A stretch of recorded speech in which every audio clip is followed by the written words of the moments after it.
And currently is meeting Eskom's senior management, the leadership there, the board and other senior managers to discuss the ongoing electricity crisis. He cut short his visit to Egypt to attend to the Eskom crisis. Well, let's get some reaction to this power crisis. Now I'm joined in the studio by NUM's Paris Mashego. Paris, a very good morning. Thanks for coming through again. You are the largest union in Eskom, the NUM. Yes, we've got 17,000 members. Were you invited to this meeting today? We were never invited. We're only seeing the president on the media that is at Megawatt Park. And we don't believe that is the good thing. The president should have invited us. Why do you think you should have been invited? We are representing workers on the ground, and workers have been telling us the problems and the challenges of Eskom. What are they telling you? What are they saying are the problems and challenges of Eskom? Workers are demotivated. Some years back, Eskom used to have an incentive bonus scheme which encouraged workers to work an extra mile, to go an extra mile on whatever they are doing. Workers are no more doing that because they are demotivated. Every time they are told that they are not really needed, the numbers must be cut to 15,000. So workers every day are worried whether they will have a job or today or tomorrow. So is the load shedding we've seen recently due to the demotivation of the workers? It's one of the issues that the workers are demotivated. It is not sabotage, as Praveen is saying. Workers are not sabotaging the utility. They are just demotivated. But the timing, Mr. Mashego, is very interesting. I was thinking about this earlier before you came. Mr. Andre de Ruyter is coming in January, mid of January. Yes. You and I spoke a few weeks ago about the NUM's position on the appointment of Andre de Ruyter. Yeah. The timing of this load shedding, if the minister is looking at it as sabotage, that means a Praveen Gordhan. You are saying no, it's demotivation. The timing is suspect though, or am I being conspiratorial unnecessarily? The NUM and the other unions, what we are doing now, we are mobilizing our members to fight against unbundling, which is the issue that workers are not happy with. As I said last time, we will still be welcoming, we're still having a welcoming party for Mr. de Ruyter on 15 January.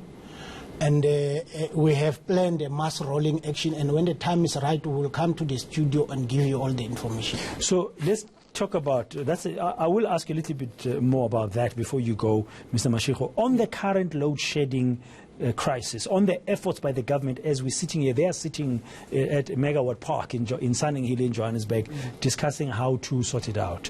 Do you think they'll succeed?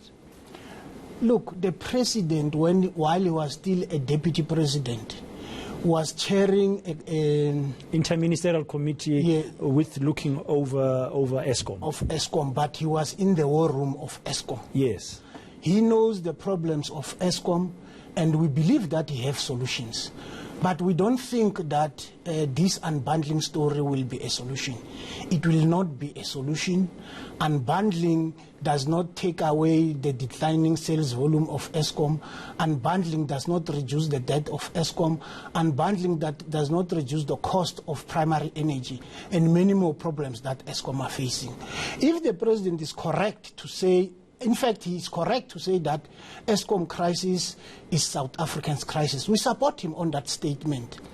But we don't think that unbundling will solve those problems. We think let's fix all the problems that we have. We will then talk about unbundling later.